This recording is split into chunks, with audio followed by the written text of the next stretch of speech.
মদিনার গলির ভিতরে যখন এলান হয়ে যায় কুতিলা মুহাম্মদ, মুহাম্মদ আর দুনিয়ার মধ্যে নাই, মুহাম্মদ আর দুনিয়ার মধ্যে নাই। হযরতে হানজালা রাদিয়াল্লাহু আনহু লাফ দিয়া বিছানা থেকে দাঁড়াই গেছেন। দাঁড়ায়া বিবিরে বলতেছেন, বিবিরে আমার তরবারি কোথায় দে, আমার শিরস্ত্রাণ কোথায় দে, আমি হানজালা ঘরের মধ্যে বসে থাকবো। আর আমার নবী উহুদের ময়দানে আমার নবী শহীদ হয়ে গেছে।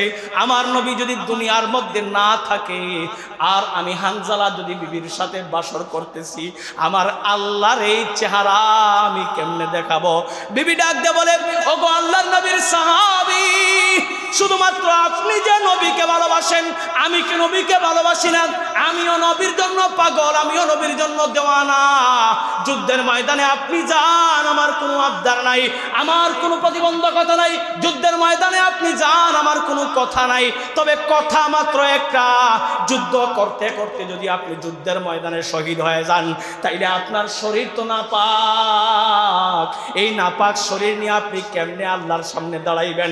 ডাক দেয় নারী বলে, হে আল্লাহর নবীর সাহাবী, আমার আবদার শুধুমাত্র আপনার কাছে একটা, যুদ্ধের ময়দানে যান, আমার কোনো বাধা নাই, তবে পানি রেডি আছে গো নবীর সাহাবী। আমার আবদার শুধুমাত্র আপনার কাছে, পানি দিয়া গোসলটা করে যান।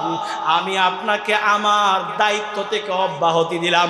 আপনি গিয়া যদি শহীদ হয়ে যান, আপনি গিয়া যদি যুদ্ধের ময়দানে শহীদ হয়ে যান, আখিরাতের ময়দানে আমি শহীদের স্ত্রী হিসেবে আল্লাহর কাছে হাজির হব। আপনি যদি যুদ্ধের মধ্যে জীবিত থাকেন, আখিরাতের ময়দানে আমি গাজীর বিবি হিসেবে আল্লাহর কাছে হাজির হব। হযরতে হানজালা ডাক দিয়া বলে, এ রে বিবি, কার জন্য গোসল করব বল? যে নবীকে না দেখলে আমি হানজালার রাত পোহায় না, যে নবীকে না দেখলে আমি হানজালার দিন কাটে না, যে নবীকে সৃষ্টি না করলে আসমান জমিন আমার আল্লাহ বানাইতো না, যে নবীকে সৃষ্টি না করলে আমি ঈমান পাইতাম না, যে নবীর মেহনত না থাকলে আমি হানজালা মুসলমান হইতাম না। আমার নবী আমি হানজালার নামে জান্নাতের ঘোষণা দিত না। কার জন্য গোসল করব বল? গোসলের দরকার নাই, গোড়া গায়া দে, তরবারি আগায়া দে, আমি যুদ্ধের ময়দানে গেলাম। আমার রাসূল তো একটা ছোট্ট একটা খালের মধ্যে পইড়া থাকা, আমার রাসূল একটা গর্তের মধ্যে পইড়া থাকা, দাঁতটা শহীদ হয়ে গেছে, মাথার খুলির ভিতরে বল্লম ঢুকে আছে, আমার নবী একটা গর্তের ভিতরে পড়ে আছে। হযরতে হানজালা মদিনা থেকে ঘোড়া ছুটায়, আর কাফেররা আমার নবীকে বেষ্টনী দিয়ে আছে। আমার নবীর বুকের উপরে একটা কাফের তার পা রাইখা দিছে। আমার নবীর বুকের উপরে একটা কাফের তার পা উঠাই দিছে, আমার নবীর শরীর থেকে মাথাটা আলাদা করে দেবে। এই যখন অবস্থা চলে আসছে, এমন মুহূর্তে হানজালা ওই জায়গার মধ্যে পৌঁছে গেছে। মদিনা থেকে এত দূরে পৌঁছে গেছে, দীর্ঘ সময় পাড়ি দিয়া পৌঁছে গেছে। এমন মুহূর্তে যখন আমার নবীর আমার নবীর বুকের মধ্যে কাফের পাঠা উঠাইছে, আমার হানজালা এত পরিমাণ অতর্কিত আক্রমণ করছে, এদেরকে হত্যা কইরা আমার নবীকে কাঁধে উঠায়া উহুদের এক পাহাড়ের গুহার মধ্যে নিয়ে গেছে। ওই জায়গার মধ্যে আমার নবীকে 2-3 সাহাবীর দায়িত্বে দিয়া, আমার নবীকে 2-3 সাহাবীর দায়িত্বে রাইখা আবারও উহুদের মাঠে চলে আসছে। যুদ্ধ করতে করতে করতে করতে শহীদ হয়ে গেছে। পরবর্তী দিন সকালবেলা যুদ্ধ অমীমাংসিত, কেউ বিজয়ী না।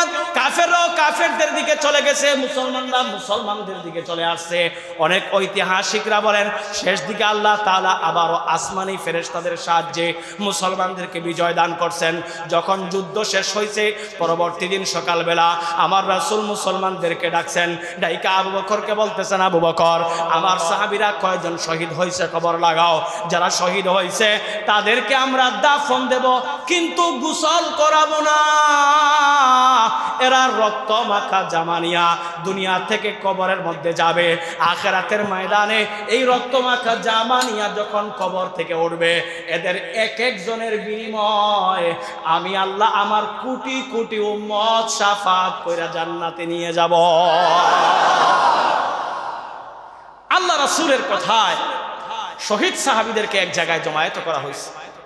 এমন সময় আয়েশা হাজির হয়ে গেছে, হানজালার বিবি বোরকা পইরা আয়েশা আল্লাহ রাসূলকে বলতেছে, ওগো আল্লাহর নবী, আমাকে কি আপনি চিনছেন? মুখ তো দেখা যায় না, আমাকে কি আপনি চিনছেন?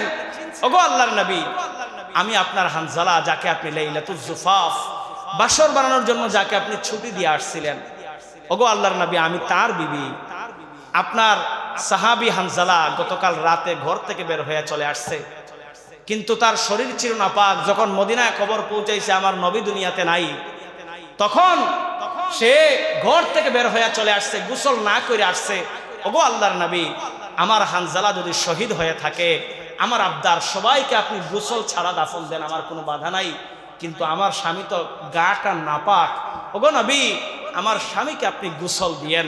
আল্লাহ রাসূল টেনশনে পড়ে গেলেন। আবু বকরকে বললেন, যাও তো আবু বকর, দেখে আসো আমার হানজালা কোথায়, হানজালা কোথায়, হানজালা কোথায়। পুরা উহুদের মাঠ খোঁজা হইতেছে, হানজালা কোথায়। আহতদের মধ্যে খোঁজা হয়েছে, নাই, হানজালা নাই।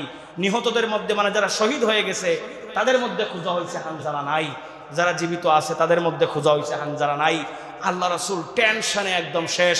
কিরে, আমার হানজালা গেল কই? যুদ্ধের মধ্যে হানজালা শহীদ হইল তো পাওয়ার কথা, আহত হইল পাওয়ার কথা, জীবিত থাকলেও পাওয়ার কথা, আমার হানজালা গেল কই? নাকি নাপাক শরীরে যুদ্ধের ময়দানে আসছে বিদায় আল্লাহ তার প্রতি অসন্তুষ্ট হয়ে গেল কিনা? আল্লাহ রাসূল পাটা মাটির মধ্যে দিয়া হাত উপরে উঠায়া আল্লাহর কাছে কান্না করে দোয়া করা শুরু করলেন। এমন সময় জিবরিল আমিন এসে হাজির হয়ে যায়, ডাক দিয়া বলতেছে, নবী গো, কান্নার কিছু নাই, কান্নার কিছু নাই। দ্বীনের জন্য যারা শহীদ হয়, দ্বীনের জন্য যারা নিজের জীবন বিলায় দেয়, দেশ রক্ষায় যারা নিজের জীবন বিলায় দেয়, দেশের স্বাধীনতা রক্ষায় যারা নিজের জীবন বিলায় দেয়, ওগো আল্লাহর নবী, এদের মর্তবা আর জমিনের মধ্যে থাকে না। এদের মর্তবা আল্লাহ তাআলার কাছে হাজার গুণ বাইরা যায়। আপনার হানজালার নাপাক বদন নিয়া যুদ্ধের ময়দানে আসছে। আচ্ছা বলেন তো, দুনিয়ার কেউ না জানলে জানে কে? বলেন না, দুনিয়ার কেউ না জানলে জানে কে? আল্লাহ তো জানে। হানজালার নাপাক বদন নিয়ে যুদ্ধের মধ্যে আসছে। ওগো আল্লাহর নবী, তার বিবি আপনার কাছে আসছে গোসল করানোর আবদার নিয়া। ওগো আল্লাহর নবী, আপনার হানজালা তো শহীদ হয়ে গেছে যুদ্ধের ময়দানে। আল্লাহ রব্বুল ইজ্জাত হানজালার এই ত্যাগে এত পরিমাণ খুশি হয়েছেন, দুনিয়ার কোনো পানি হানজালার গায়ে লাগানো নিষেধ করছেন আল্লাহ। হানজালারে প্রথম আসমানে উঠানো হয়েছে। ওই জায়গার মধ্যে আল্লাহ তাআলা হানজালাকে, আল্লাহ তাআলার দায়িত্বে জান্নাতি পানি দিয়া হানজালাকে গোসল করানো হইতেছে। আহাসিবান নাসু আন ইউতরাকু আন ইয়াকুলু আমান্না, আহাসিবান নাসু আন ইউতরাকু আন ইয়াকুলু আমান্না ওয়া হুম লা ইফতানুন। আল্লাহ তাআলা জানায় দেয়, মানুষ কি মনে করে তারা শুধু আমরা ঈমান এনেছি এই কথা বলেই শেষ করে দেবে? এই কথা বললেই তাদেরকে আমি আল্লাহ ছেড়ে দেব, আর কোনো কাজ দেব না? না না, এটা হইতে পারে না। আল্লাহ তাআলা বলে, ওয়া হুম লা ইফতানুন। আমার বান্দারা, তোমরা কি মনে করো আমি আল্লাহ তোমাদেরকে পরীক্ষা করব না? শুধুমাত্র সুখে বসে থাকবা, আরামে ঘরে বসে থাকবা, তা হবে না। আমি আল্লাহ একটার পরে একটা তোমার সামনে পরীক্ষা নিয়ে আসব। পরীক্ষায় যদি পাশ করো, তাইলে আমি আল্লাহর ওয়াদা, জান্নাতু আদনিন তাজরি মিন তাহতিহাল আনহার, আমি আল্লাহ এমন জান্নাত তোমাদেরকে পুরস্কার দেব যে জান্নাতের তল দিয়া নহর প্রবাহিত হইছে। নহরটা যেইসের নহর না, 1 কেজি মধু, খাঁটি মধু কিনা খাইতে 2000 টাকার কাছাকাছি খরচ করা লাগে। এরপরও সন্দেহ কমে না এটার মধ্যে ভেজাল আছে না নাই, এটা সন্দেহ থাইকা যায়। কিন্তু আল্লাহ তাআলা বলে, আমি আল্লাহ এমন জান্নাত তোমাদেরকে দেব যে জান্নাতের তল দিয়া আমি আল্লাহ মধুর নহর প্রবাহিত করে দেব। এমন জান্নাত তোমাদেরকে দেব, তোমরা দুধ খাইতে গেলে বোয়ালিরা তোমাদের দুধের মধ্যে পানি মিশায় দেয়, তোমাদের দুধের মধ্যে পাউডার মিশায় দেয়। তোমাদের সন্দেহ লাগে 80 টাকা 100 টাকা 120 টাকা কেজি কিনা দুধ খায়, এরপরও বিশ্বাস করতে পারে না। গোয়ালিদেরকে জিজ্ঞেস করে, ভাইরে হাসা কথা ক, দুধের মধ্যে পানি কতটুকু দিলি? সে কসম করে বলে, হুজুর কসম করলাম 1 ফোঁটা পানি দেয় নাই। আসেনি? আমার ভাষা বুঝেন? আপনারা বিশ্বাস না করে বোয়ালির জিগান, বল কসম করে কয় ফোঁটা দুধের সাথে কতটুকু পানি দিলি? কয় হুজুর কসম করে কইলাম দুধ তো শুধুমাত্র দুধ না, আমার দুধ এটা অমৃত, কোনো পানি নাই। আসেনি? অন্যান্য জায়গায় দেখবেন দুধের মধ্যে কত পাতলা থাকে, কিন্তু আমার দুধটা একটু ওজন দিয়া দেখেন না, আমার দুধটা একটু উপরে উঠায় দেখেন না কতটুকু ভারী। বাস্তবতা হলো এই দুধের মধ্যে কত রকমের কেমিক্যাল মিশায় রাখা দেয়, দুধের মধ্যে পাউডার মিশায় রাখা দেয়, দুধের মধ্যে পানি মিশায়, এরপরও আমরা এগুলা খেয়ে না খাই। আল্লাহ তাআলা বলে, বান্দা মনে কইরো না আমি আল্লাহ তোমাদেরকে শুধুমাত্র ছাইড়া দিব ইমানদার বলার পরে, না, ওয়াহুম লা ইফতানুন, আমি আল্লাহ তোমাদেরকে পরীক্ষা করব, আর পরীক্ষা করার পরে এই পরীক্ষার মধ্যে যদি তোমরা পাস করো, আমি আল্লাহ ওয়াদা দিলাম এমন জান্নাত দেব যে জান্নাতের তল দিয়া নহর প্রবাহিত হবে, নদী প্রবাহিত হবে। এই নদীটা যেই সেই নদী না, নকল দুধের নদী না, আমি আল্লাহ জান্নাতি আসল দুধের নদী প্রবাহিত করে দেব। এই দুধ আর এই মধু খাওয়ার দরকার আছে না নাই? একটু জোরে কইয়েন, দরকার আসেনি? শীতের দিন দেখবেন গরম যদি 1 গ্লাস দুধ খাওয়া যায়, 1-2 চামচ একদম খাঁটি মধু দিয়া, শরীরে একটা ভাব আসে কি আসে না? তো আল্লাহ তাআলা বলে, বান্দারা মনে করো না আমি আল্লাহ তোমাদেরকে শুধুমাত্র ইমানদার দাবি করলে আর ছাইড়া দিলাম না, আমি আল্লাহ তোমাদেরকে পরীক্ষা নেব। কিরকম পরীক্ষা? মদিনার 3 নম্বর বছর শুরু হয়ে যায়, বদরের যুদ্ধ শেষ হওয়ার পরে 3 নম্বর বছর যখন শুরু হয়ে গেছে, কাফেররা মনে মনে ফোন দিয়ে আসতেছে, আমাদের লিডার উতবা, সাইবা, আবু জাহেল, উমাইয়া ইবনে খালফ সহ 70 জনের বেশি নেতা মক্কার তোমরা মাইরা ফেলছো মুসলমানের বাচ্চারা, সুতরাং তোমাদেরকে আর ছাড় দেওয়া যায় না। এখন আবু সুফিয়ান ঘোষণা দিছে, আমরা সিরিয়া থেকে ব্যবসা করে যে লাভ করছিলাম, 1 পয়সা লাভ কোনো মায়ের বেটা ঘরে নিতে পারবা না, সমস্ত লাভের টাকা এক জায়গায় জমায়েত করো, আর এই টাকা দিয়া আমরা যুদ্ধের অস্ত্র নতুন করে কিনব, আর মানুষ ভাড়া করব, সমস্ত মক্কার যুবকদেরকে আবার এক জায়গায় করো, বড় একটা বাহিনী নিয়া মুসলমানদেরকে পিসা মাইরা একদম আমাদের নেতাদের প্রতিশোধ নেওয়া লাগবে। আচ্ছা বলেন, মুসলমানদের অস্ত্র কম হলেও আমাদের সাথে আছে কে? বলেন না, জুড়ে সবাই কয় না, আছে কে? আল্লাহ আছে। তো আল্লাহ রব্বুল ইজ্জাত বললেন নবীকে, নবী আপনি ঘাবড়ায়া যায় না, আমি আল্লাহ আপনার সাথেই আছি। রাসূলুল্লাহ সাল্লাল্লাহু আলাইহি ওয়াসাল্লাম মুসলমানদেরকে ট্রেনিং দেওয়া শুরু করলেন, যুদ্ধের ট্রেনিং দেওয়া শুরু করলেন। মেজর জেনারেল বানাইলেন হযরতে হামজা রাদিয়াল্লাহু আনহুকে, হযরতে হামজা রাদিয়াল্লাহু আনহুকে বানাইলেন মেজর জেনারেল। হযরতে ওমর ফারুক রাদিয়াল্লাহু আনহু, হযরতে আলী রাদিয়াল্লাহু আনহু, আরো যত যত বড় বড় তীরন্দাজ সাহাবীরা ছিলেন, যুদ্ধবাজ সাহাবীরা ছিলেন, যারা যুদ্ধবিদ্যায় পারদর্শী ছিলেন, আল্লাহ রাসূল গ্রুপে গ্রুপে ভাগ কইরা এক একজনকে ইউনিট কমান্ডার বানাইলেন, বানায়া বানায়া দায়িত্ব দিলেন যে তোমরা এদেরকে ট্রেনিং দিবা, যুদ্ধের প্রশিক্ষণ দিবা। আচ্ছা বলেন, প্রশিক্ষণ ছাড়া কি যুদ্ধ করা যায়? কথা কয় না, প্রশিক্ষণ ছাড়া কি যুদ্ধ করা যায়? প্রশিক্ষণ ছাড়া যুদ্ধ হয় না। আমার রাসূল সাহাবায়ে আজমাইনদেরকে যুদ্ধ দেওয়ানো শুরু করলেন, প্রশিক্ষণ দেওয়ানো শুরু করলেন। সাহাবীরা যারা যুদ্ধ জানতেন আর যারা যুদ্ধ জানতেন না, যুদ্ধ যারা জানতেন না তাদেরকে, যারা যুদ্ধ জানতেন তাদের মাধ্যমে প্রশিক্ষণ দেওয়া শুরু করলেন।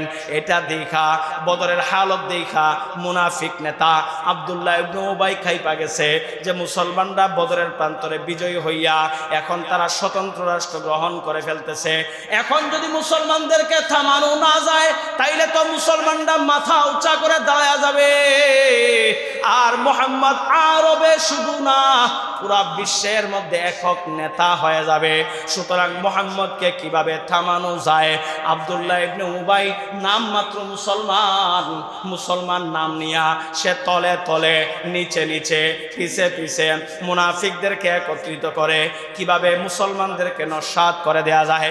যখন দেখলো মদিনায় থাইকা সেটা হবে না, সে তৌলায়া কাব ইবনে আশরাফকে নিযুক্ত করলো, যাও তুমি মক্কার মধ্যে যাও, তুমি তো বড় লেখক, তুমি তো বড় কবি, তোমার কবিতার কথার মধ্যে ধার আছে, তোমার কবিতার মধ্যে ধার আছে, যাও মক্কার মধ্যে যাও, আর মক্কার যত বড় বড় নেতা আছে তাদেরকে আমাদের বার্তা দিবা যে আমরা তাদের সাথে আছি, তারা যেন মদিনায় হামলা করে।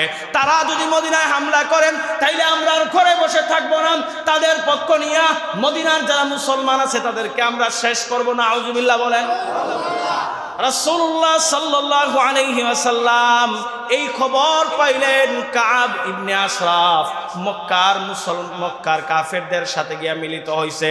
কাব ইবনে আশরাফ মক্কার কাফেরদেরকে গিয়া কবিতা বইলা বইলা বিদ্বেষ ছড়ায়, আর মক্কার কাফেরদেরকে গিয়া বলে, হে মক্কার লোকেরা, তোমরা না যোদ্ধা জাতি, তোমাদেরকে না তোমরা সূর্য বীর্য নিয়ে অহংকার করো, তাইলে মাত্র 313 জন লোক আইসা তোমাদের 1000 বাহিনীরে কেমনে পরাজিত করলো? তাইলে কি তোমাদের ভিতরের যোদ্ধা মইরা গেল? এরকম কবিতা বইলা বইলা মক্কার কাফেরদেরকে উস্কায়া দেয়। কাব ইবনে আশরাফ যখন মক্কার কাফেরদেরকে উস্কাইতেছে তখন মক্কার লোকেরা কাব ইবনে আশরাফকে দইরা বলতেছে, হে কাব ইবনে আশরাফ, তুমি তো এখানে আইসা বড় বড় কথা বলতেছ। আবু সুফিয়ান ডাক দিয়া বলে, এখানে আইসা বড় বড় কথা বলো, তুমি যদি আমাদের সাথে থাকো তাইলে ওয়াদা দাও, তুমি কি আগে আক্রমণ করবা মুহাম্মাদের বাহিনীর উপরে, আমরা বাহিনী রেডি রাখবো, আমরা বাহিনী রেডি রাখবো, পিছন থেকে গিয়া মুহাম্মদ রে পিষা ফেলবো, বলো রাজি আসনি? সে বলতেছে, কাব ইবনে আশরাফ বলতেছে, ইহুদি তো ধান্দাবাজ। ইহুদিরা কি কথা কয় না? ইহুদিরা কি ধান্দাবাজ। দুনিয়ার সব থেকে বড় ধান্দাবাজ জাতি হলো ইহুদি জাতি। দুনিয়ার সব থেকে বড় ধান্দাবাজ জাতি হলো ইহুদি জাতি।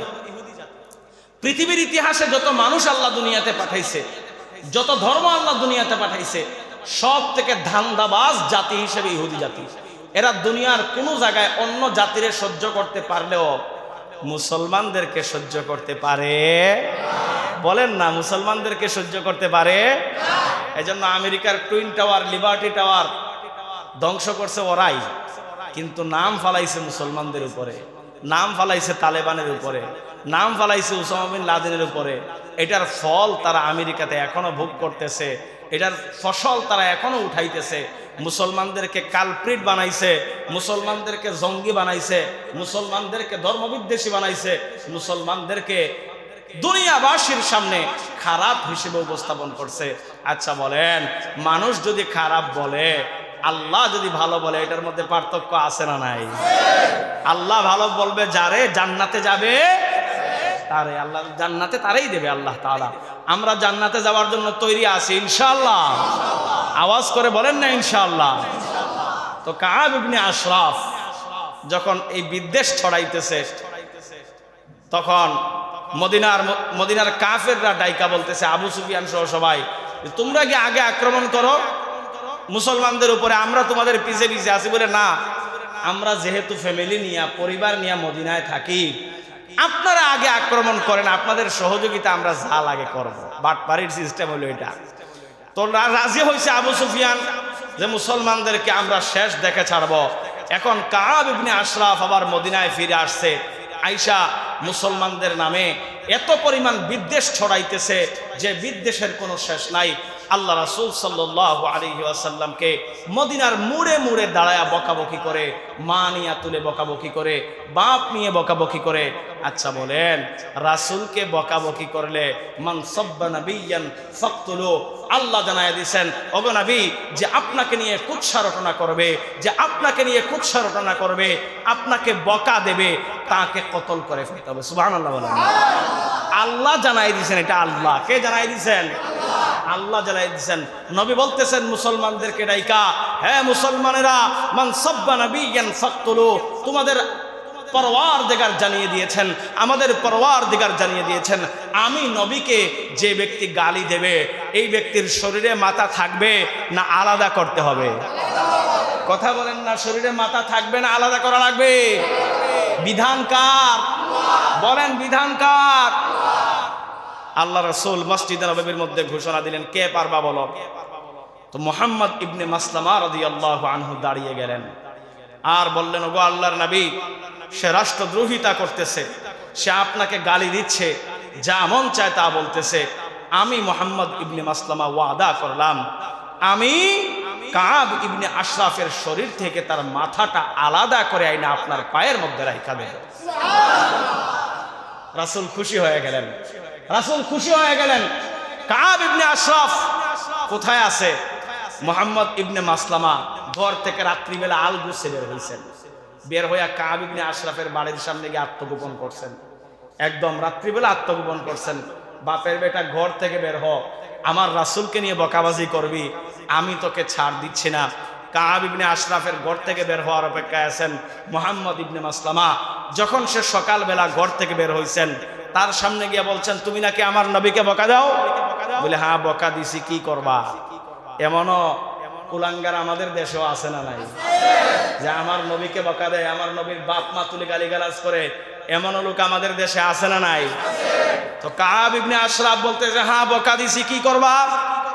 তুমি কোন জায়গায় দাঁড়ায়া কথা কও? তোমার কি খবর আছে? তুমি আমার বাড়ির উপরে দাঁড়ায়া কথা বলতেছো।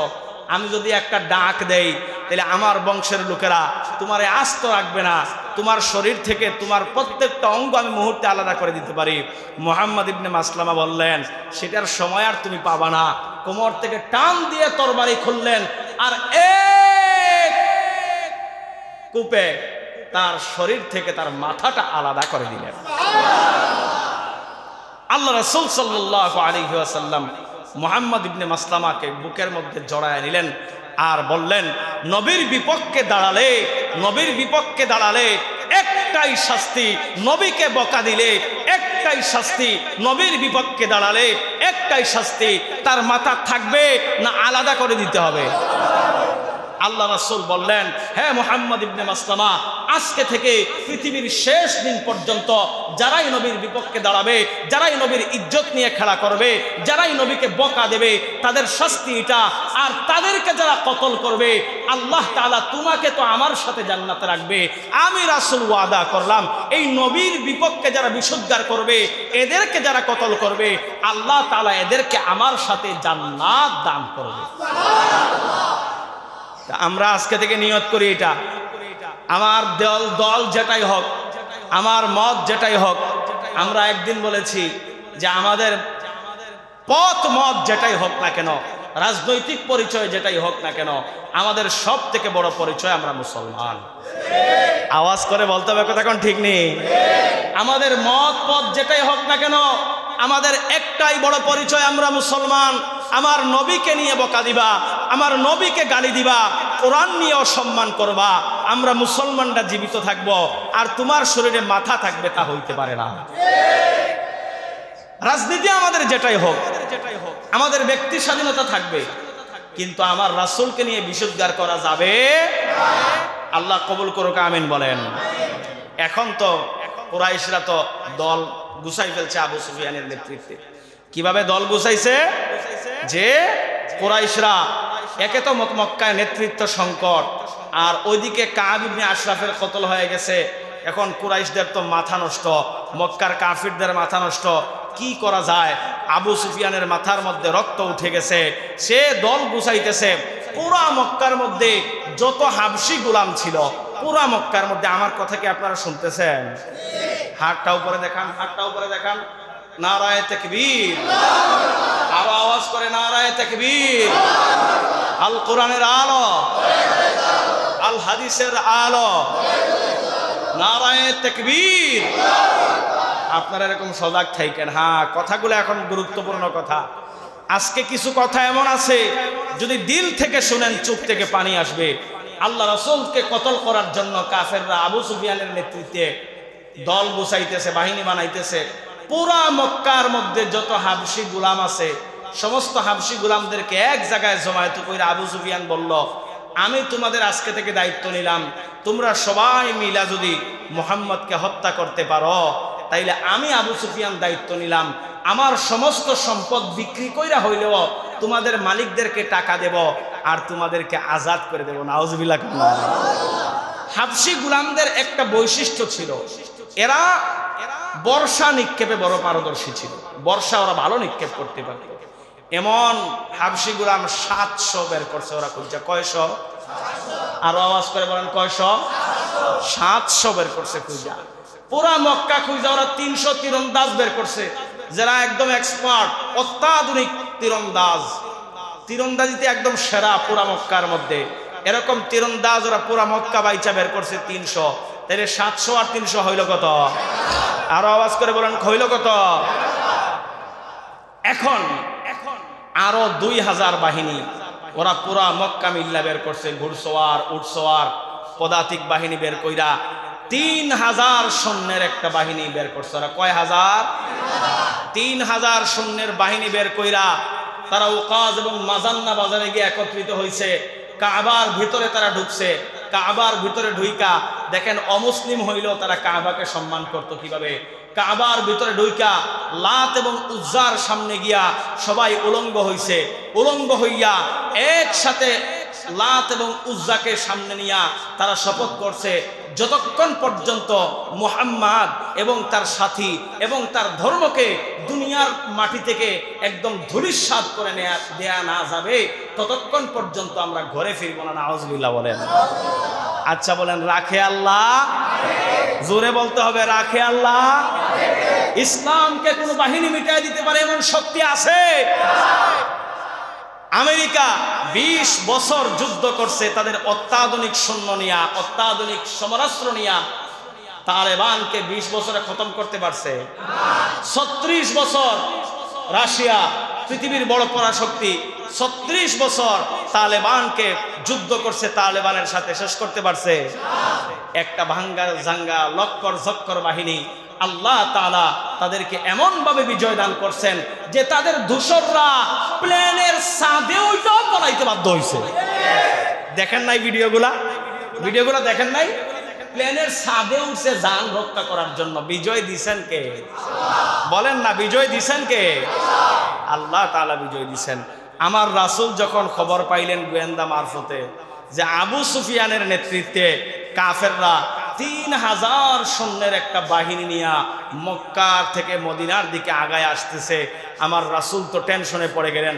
মাত্র বদর যুদ্ধ শেষ করে আসলাম, এখনো অনেকরা আহত, এখনো অনেকের আহতের জায়গা ক্ষত শুকায় নাই। এই মুহূর্তে যদি আমরা যুদ্ধে যাই তাহলে কেমনে কি করব? মানুষ পাবো কইয়েত, সৈন্য পাবো কইয়েত। আল্লাহ রাসূল সূরা ডাকলেন, ডাইকা উনার নিজের মত পেশ করলেন যে আমার সাহাবীরা, আমার দিল বলতেছে এরা 3000 বাহিনী নিয়ে আসতেছে, আমরা মক্কার ভিতরে থাইকা আমরা এমনভাবে প্রোটেকশন করব যেন তারা আমাদের মদিনার ভিতরে ঢুকতে না পারে।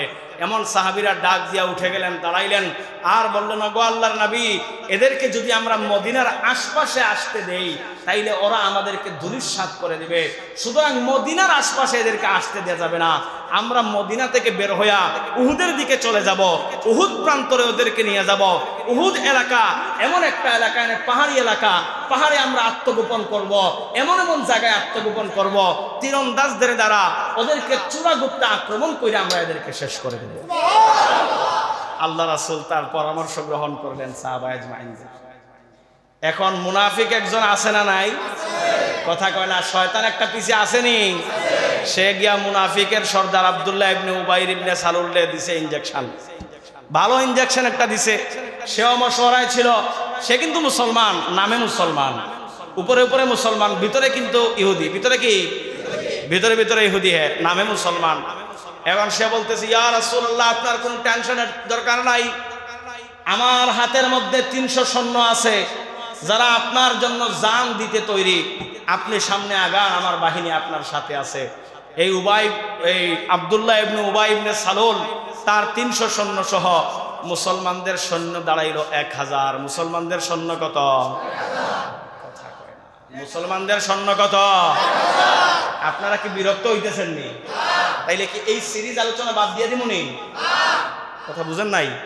এই যে আমাদের সিরিজ আলোচনা চলতেছে রাসূলের জীবনের উপরে, এই সিরিজ আলোচনা বাদ দিয়ে এক এক সপ্তাহে এক এক সাবজেক্ট এটা শুরু করব না, সিরিজ চলবে? চলবে? তাহলে কথা বলা লাগবে, আওয়াজ করে বলেন মুসলমানদের শূন্য সংখ্যা কত? মাশাআল্লাহ, এই আওয়াজগুলাই দরকার। আর কাফেরদের শূন্য সংখ্যা কত? 3000। আল্লাহ রাসূল সাল্লাল্লাহু আলাইহি ওয়াসাল্লাম মদিনা থেকে বের হইলেন। মদিনা থেকে বের হওয়ার পরে কিছু জায়গা আসার পরে আমার নবী মদিনা থেকে বের হওয়ার আগে একটা বড় মজার ঘটনা ঘটে গেছে। হযরতে হানজালা রাদিয়াল্লাহু আনহু যেদিন আমার রাসূল মদিনা থেকে বের হইবেন এই দিন বিয়ে করছেন আল্লাহ রাসূলের সম্মতিতে।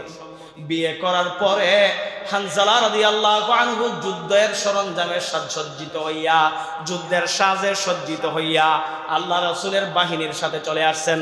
আল্লাহ রাসূল হানজালাকে ডাক দিয়ে বলতেছেন, হানজালা মাত্র না একটু আগে বিয়ে করলা, তুমি এখন কই যাইবা? হানজালা ডাক দিয়ে বলে, ইয়া রাসূলুল্লাহ, ইয়া হাবিবাল্লাহ, আপনি যুদ্ধের ময়দানে যাবেন আর আমি হানজালা ঘরের মধ্যে বসে থাকবো, এটা হয় না।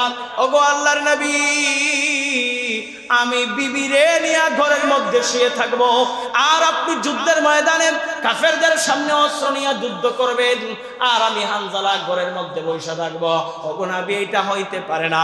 ওগো নবী, আমারে আপনি যুদ্ধে যাওয়ার অনুমোদন দেন। আল্লাহ রাসূল টান দিয়ে হানজালারে বুকের মধ্যে জড়ায় নেয় আর বলে, হানজালা, আমি নবী তো ইনসাফওয়ালা, আমি নবী তো বরকতওয়ালা, আমি নবী তো রহমতওয়ালা, আমি নবী তো ইজ্জতওয়ালা, আমি নবী তো হিম্মতওয়ালা। আল্লাহ তাআলা আমাকে হিম্মত দান করেছেন। আমি নবী বরকতওয়ালা, আল্লাহ তাআলা আমাকে বরকত দান করেছেন। আমি নবী ইজ্জতওয়ালা, আল্লাহ তাআলা আমার চোখের সুষম দান করেছেন, আমাকে ইজ্জত দিয়েছেন। আরে হানজালা, আমি নবী মাত্র তুমি বিয়ে করলা, আজকে নতুন বিবি রাইখা, আজকে তোমার বাসর রাইখা আমি নবী কোন রকমে তোমার যুদ্ধে যাইতে দিতে পারি না। যাও হানজালা, আমি নবী তোমাকে ছুটি দিলাম, এখন তাইকা আগামী মাস খানেক তুমি তোমার বিবির সাথে সময় কাটাইবা। কেমন ইজ্জতওয়ালা নবী আমার! দেখেন, নতুন বিবাহ করার পরে কি ঘর থেকে বাইরে হওয়ার মন চায়? এরা বোঝায় জানেই না, মানে বিয়ে করেই নাই। কি ও কাকা, বিয়ে শাদী করে নাই এলাকার লোকেরা? নতুন বিয়ে করার পরে কি বউ থুইয়া বের হইতে মন চায়? দেখবেন যেটা মধুরি, গাঞ্জা খায়, বিড়ি খায়, যা মন চায় তা খায়, তাস খেলে, মানে যা মন চায় উগ্রপন্থী করে। গ্রামের মানুষ কয়, কিও অমুক মিয়া, ছেলেরে দুইটা বিয়ে একটা করায় দাও, দেখবা আলিফের মতো সোজা হয়ে গেছে। কথা কোন ঠিক নেই। বিয়ে করার কথা কেন বলে? কারণ বিয়ে এমন একটা আমাল, যে আমল করার পরে তার জীবনের মধ্যে আমূল পরিবর্তন চলে আসে। কথা কোন ঠিক নেই। আল্লাহ রাসূল বললেন হানজালাকে, হানজালা, মাত্র বিয়ে করলা আর বিয়ে কইরাই তুমি যুদ্ধের ময়দানে যাইবাগা, এটা হইতে পারে না। যাও, তোমার লাইলাতুজ জুফাফ, তোমার বাসর রাত বানানোর জন্য আজকে আমি রাসূল আজকে থেকে আগামী 1 মাসের জন্য তোমার ছুটি মঞ্জুর করলাম। বাহিনী থেকে ওনাকে ছুটি দিয়ে দেওয়া হইল। আল্লাহ রাসূল ওনাকে ছুটি দিয়ে দিলেন হানজালাকে। হানজালা বাড়িতে গেছে, কিন্তু অন্তরে শান্তি নাই। আমার রাসূল বাহিনী নিয়ে উহুদের প্রান্তরে চলে গেলেন। প্রান্তরে যাওয়ার পথে বড় ঘটনা ঘটে গেছে। একটা কি ঘটনা? ওই যে মুনাফিকের সর্দার আব্দুল্লাহ ইবনে উবাই ইবনে সালুল রাস্তার মধ্যে গিয়া বলে, নবী, আমার জ্বর আইসা গেছে। নাউজুবিল্লাহ কইবেন না। আইসা বলে, নবী, আমার গায়ের মধ্যে জ্বর আইসা গেছে। আপনি যদি মদিনার মধ্যে থাইকা যুদ্ধ করতেন তাইলে আপনারা সহযোগিতা করতাম। এখন মদিনা থাইকা এত দূরে আপনি বাহিনী নিয়ে যাইতেছেন, আমার শরীর মানতেছে না। সুতরাং আমি যদি যুদ্ধে না যাই আমার সৈন্যরা কেমনে যাবে? সুতরাং মুহাম্মদ রাসূলুল্লাহ, আপনি যান আপনার সাহাবীদেরকে নিয়ে, আমরা সামনের কোনো যুদ্ধে আপনার সাথে শরীক হব। এই কথা তার বলার কারণ হলো, মুফাসসিরিনে কেরামরা বলেন, যদি সে মদিনা থেকে না আসতো তাইলে মুসলমানদের মনোবল ভাঙতো না। কিন্তু তার উদ্দেশ্যই ছিল এটা, মধ্যখানে গিয়া মুসলমানদেরকে থইয়া চলে আসব, যাতে মুসলমান যারা যোদ্ধা আছে এদের মনোবল যাতে ভেঙে যায়, এদের মনোবল যাতে না থাকে। তারা মনে করে আমাদের বাহিনীর একটা অংশ চলে গেছে, গেছে, আমরা যুদ্ধ কইরা জয় করতে পারবো না, সুতরাং যুদ্ধ বাদ দিয়ে দেই, এটা যেন তাদের ভিতরে চলে আসে। ও আমার দোস্তরা, মুসলমানরা বড় পেরেশান হয়ে যায়। হযরতে হামজা রাদিয়াল্লাহু আনহু আল্লাহ রাসূলের চাচা, আয়েশা বলে, ইয়া রাসূলুল্লাহ, আপনি চিন্তা কইরেন না, আল্লাহ তাআলা আপনাকে আল আমিন বানিয়েছেন। আপনি চিন্তা কইরেন না, আল্লাহ তাআলা আপনাকে দু জাহানের সরদার বানিয়েছেন। আপনি চিন্তা করবেন না, আল্লাহ তাআলা আপনাকে तमाम দুনিয়ার জন্য রহমত বানিয়েছেন। আপনি চিন্তা করবেন না, আল্লাহ তাআলা আপনাকে জান্নাতের ওয়াদা দিয়েছেন। আপনি চিন্তা করবেন না, আল্লাহ তাআলা আপনাকে দুনিয়ার জন্য রহমত বানাইছেন। আমি আপনার চাচা হইয়া ওয়াদা করলাম, যতক্ষণ পর্যন্ত গায়ের মধ্যে একটা ফোঁটা রক্ত থাকবে, ততক্ষণ পর্যন্ত আমরা আপনার জন্য, দিনের জন্য যুদ্ধ করতে থাকব।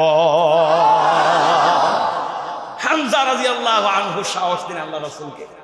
সাহস দেওয়ার পরে হামজা যখন সাহস দিলেন, চাচা তো পুরো মক্কার মধ্যে সম্মানিত ব্যক্তি ছিলেন, আল্লাহ রাসূলকে যখন সাহস দিলেন, আল্লাহ রাসূল মনে মনে খুশি হইলেন।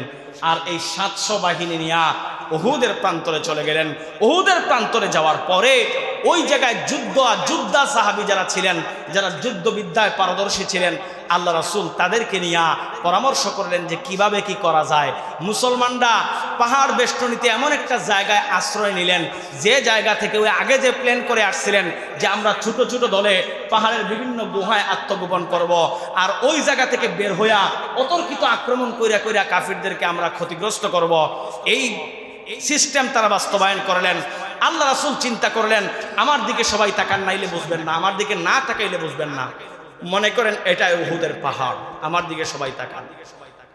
এর মধ্যখানে একটা ফাঁকা জায়গা আছে, চারদিকে উহুদের পাহাড়, উহুদ প্রান্তরের পাহাড় চারদিকে। এই মধ্যখানে দুই পাহাড়ের মধ্যখানে একটা গিরিপথ আছে, যেটা পাহাড়ের মধ্যখানে আসা যায়। এই মধ্যখানে মুসলমানরা অবস্থান করতেছে। আল্লাহ রাসূল চিন্তা করলেন, এই গিরিপথটা যদি পাহারা দেয়া যায়, তাইলে কাফিররা কোনো রকমে আমাদের পর্যন্ত পৌঁছতে পারবে না, আর আমরা বিভিন্ন দিক থেকে ওদেরকে আক্রমণের সুযোগ পাবো। আল্লাহ রাসূল 50 জন বাছাই করা তীরন্দাজ বাহিনীকে আব্দুল্লাহ ইবনে জুবাইর রাদিয়াল্লাহু আনহুর নেতৃত্বে এক পাহাড়ের মধ্যে রাখলেন, আর বললেন, মুসলমানরা যুদ্ধের মধ্যে হারুক অথবা জিতুক। শব্দটা বলেন, হারুক অথবা জিতুক। আবার শব্দটা বলতে হবে, আজকের বয়ানের মূল থিম হলো এটা, হারুক অথবা জিতুক। তোমরা এই পাহাড়ে থাকবা, যদি এই রোড দিয়া, এই রাস্তা দিয়া কাফেররা ভিতরে ঢুকতে চায়, এদেরকে তোমরা 3 মাইরা মাইরা শেষ করবা। মুসলমানরা হারলেও তোমরা এখান থেকে নড়বা না, জিতলেও এখান থেকে নড়বা না, যতক্ষণ পর্যন্ত আমি নবী তোমাদেরকে না ডাকবো। সুবহানাল্লাহ, আওয়াজ করে বলা যায় না? মুসলমানরা 50 জন তীর নিয়ে তীরন্দাজ বাহিনী রেডি হইয়া বসে আছে। আল্লাহ রাসূল সাল্লাল্লাহু আলাইহি ওয়াসাল্লাম এই দিন যুদ্ধ শুরু করলেন মদিনার মক্কার নিয়মের সিস্টেমের উল্টা গিয়া। কেমনে? মক্কা মদিনায় যুদ্ধ শুরু হইতো ফজরের পরে বা ফজরের আগ মুহূর্তে। আল্লাহ রাসূল এই দিন যুদ্ধ শুরু করলেন ঠিক দুপুরের পরে। ঠিক দুপুরের পরে আল্লাহর পক্ষ থেকে এলান নিয়ে শুরু করলেন, ওহী নিয়ে শুরু করলেন। ঠিক দুপুরের পরে যুদ্ধ শুরু করলেন।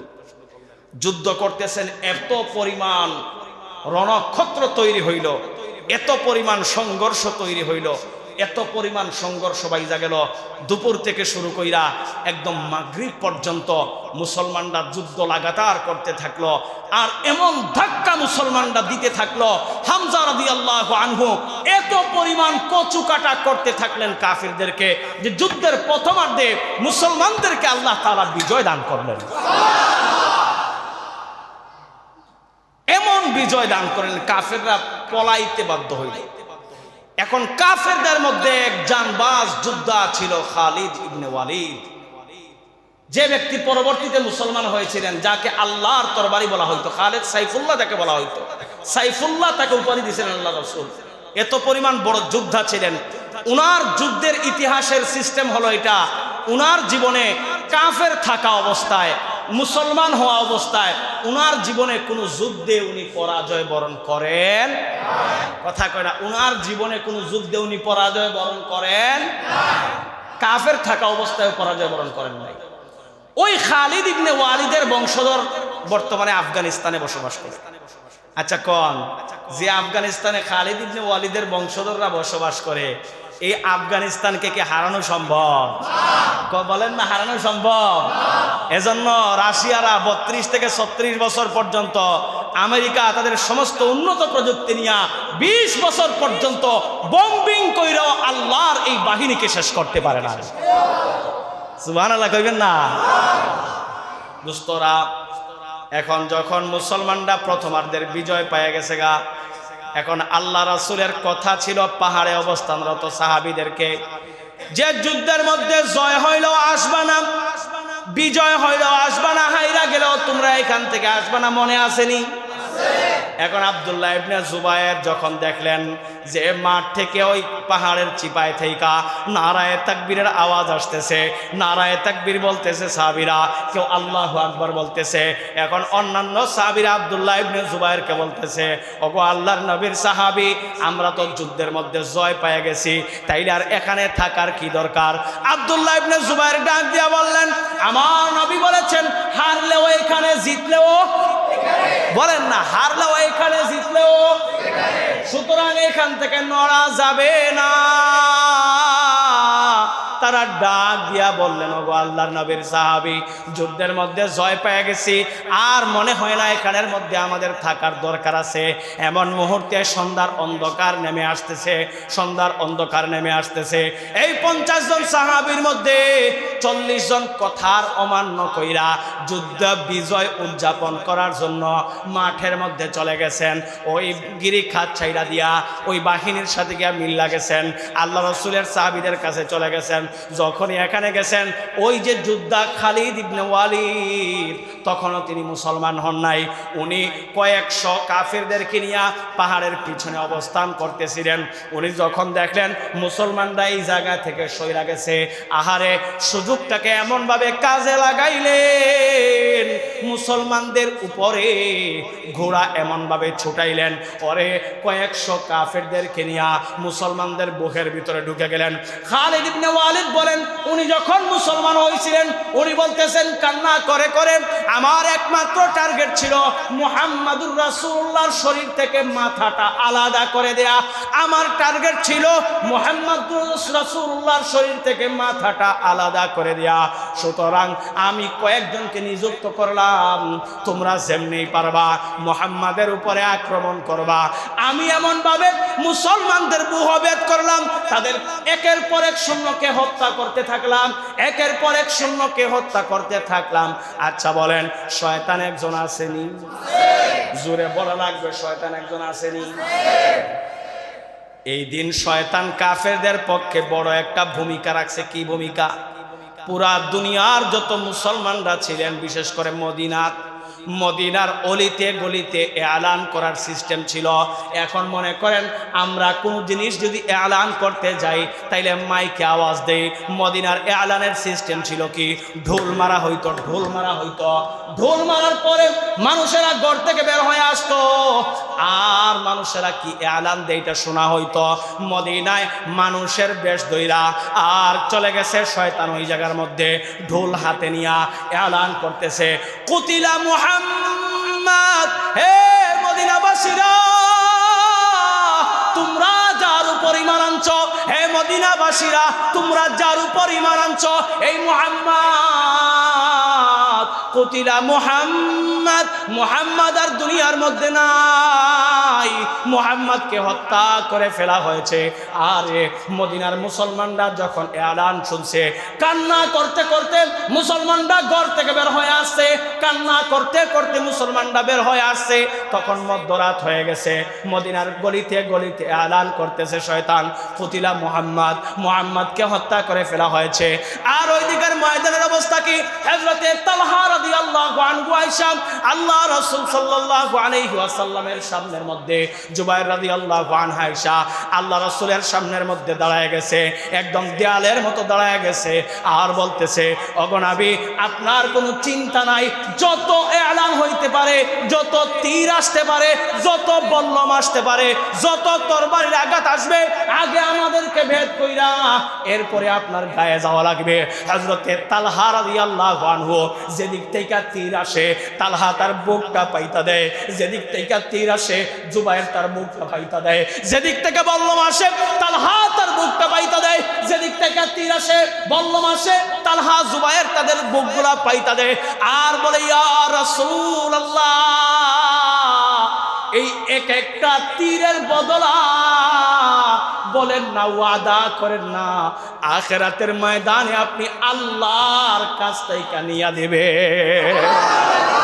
আল্লাহ রাসূল সাল্লাল্লাহু আলাইহি ওয়াসাল্লাম আক্রান্ত হয়ে যায়। আল্লাহ রাসূলের উপরে কাফেররা এমন ভাবে আক্রমণ করে আল্লাহ রাসূলের দাঁত ভেঙে যায়, আল্লাহ রাসূলের দাঁত ভাঙা পড়ে যায়।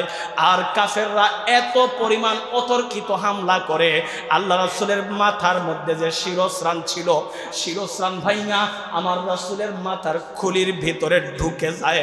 অদুষ্ট একবার চিন্তা করেন, এই যখন অবস্থা মুসলমানরা দিক বিদিক হয়ে গেছে, আহারে মদিনার গলির ভিতরে যখন এলান হয়ে যায় কুতিলা মুহাম্মদ আর দুনিয়ার মধ্যে নাই। মনে আসেনি মদিনা থেকে যাওয়ার আগে আমার রাসূল এক সাহাবীকে বিয়ের ছুটি দিয়ে গেছিলেন, মনে আছে? ওই সাহাবী তার বিবির সাথে বাসরের মধ্যে ছিলেন, বাসর রাত বানাইতেছেন, বিবির সাথে ঘরের মধ্যে শুয়ে আছেন, একই বিছানায় শুয়ে আছেন। এমন সময় এলান চলে গেছে কুতিলা মুহাম্মদ, মুহাম্মদ আর দুনিয়ার মধ্যে নাই। হযরতে হানজালা রাদিয়াল্লাহু আনহু লাফ দিয়া বিছানা থেকে দাঁড়াই গেছেন, দাঁড়ায়া বিবিরে বলতেছেন, বিবিরে আমার তরবারি কোথায় দে, আমার শিরস্ত্রাণ কোথায় দে, আমি হানজালা ঘরের মধ্যে বসে থাকবো। আর আমার নবী উহুদের ময়দানে আমার নবী শহীদ হয়ে গেছে, আমার নবী যদি দুনিয়ার মধ্যে না থাকে আর আমি হানজালা যদি বিবির সাথে বাসর করতেছি, আমার আল্লাহর এই চেহারা আমি কেমনে দেখাবো? বিবি ডাক দিয়ে বলে, ওগো আল্লাহর নবীর সাহাবী, শুধুমাত্র আপনি যে নবীকে ভালোবাসেন, আমি কি নবীকে ভালোবাসি না? আমিও নবীর জন্য পাগল, আমিও নবীর জন্য দেওয়ানা। যুদ্ধের ময়দানে আপনি যান, আমার কোনো আবদার নাই, আমার কোনো প্রতিবন্ধকতা নাই। যুদ্ধের ময়দানে আপনি যান, আমার কোনো কথা নাই, তবে কথা মাত্র একটা, যুদ্ধ করতে করতে যদি আপনি যুদ্ধের ময়দানে শহীদ হয়ে যান, তাইলে আপনার শরীর তো নাপাক, এই নাপাক শরীর নিয়ে আপনি কেমনে আল্লাহর সামনে দাঁড়াইবেন? ডাক দেয় নারী বলে, হে আল্লাহর নবীর সাহাবী, আমার আবদার শুধুমাত্র আপনার কাছে একটা, যুদ্ধের ময়দানে যান, আমার কোনো বাধা নাই, তবে পানি রেডি আছে গো নবীর সাহাবী, আমার আবদার শুধুমাত্র আপনার কাছে পানি দিয়া গোসলটা করে যান, আমি আপনাকে আমার দায়িত্ব থেকে অব্যাহতি দিলাম। আপনি গিয়া যদি শহীদ হয়ে যান, আপনি গিয়া যদি যুদ্ধের ময়দানে শহীদ হয়ে যান, আখিরাতের ময়দানে আমি শহীদের স্ত্রী হিসেবে আল্লাহর কাছে হাজির হব। আপনি যদি যুদ্ধের মধ্যে জীবিত থাকেন, আখিরাতের ময়দানে আমি গাজীর বিবি হিসেবে আল্লাহর কাছে হাজির হব। হযরতে হানজালা ডাক দিয়া বলেন, এ রে বিবি, কার জন্য গোসল করব বল? যে নবীকে না দেখলে আমি হানজালার রাত পোহায় না, যে নবীকে না দেখলে আমি হানজালার দিন কাটে না, যে নবীকে সৃষ্টি না করলে আসমান জমিন আমার আল্লাহ বানাইতো না, যে নবীকে সৃষ্টি না করলে আমি ঈমান পাইতাম না, যে নবীর মেহনত না থাকলে আমি হানজালা মুসলমান হইতাম না, আমার নবী আমি হানজালার নামে জান্নাতের ঘোষণা দিত না। কার জন্য গোসল করব বল? গোসলের দরকার নাই, গোলা গায়া দে, তরবারি আগায়া দে, আমি যুদ্ধের ময়দানে গেলাম। আমার রাসূল তো একটা ছোট্ট একটা খালের মধ্যে পইড়া থাকা, আমার রাসূল একটা গর্তের মধ্যে পইড়া থাকা, দাঁতটা শহীদ হয়ে গেছে, মাথার খুলির ভিতরে বল্লম ঢুকে আছে, আমার নবী একটা গর্তের ভিতরে পড়ে আছে। হযরতে হানজালা মদিনা থেকে ঘোড়া ছুটায়, আর কাফেররা আমার নবীকে বেষ্টনী দিয়ে আছে, আমার নবীর বুকের উপরে একটা কাফের তার পা রাইখা দিছে, আমার নবীর বুকের উপরে একটা কাফের তার পা উঠাই দিছে, আমার নবীর শরীর থেকে মাথাটা আলাদা করে দেবে। এই যখন অবস্থা চলে আসছে,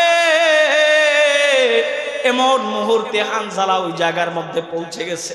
মদিনা থেকে এত দূরে পৌঁছে গেছে, দীর্ঘ সময় পাড়ি দিয়া পৌঁছে গেছে।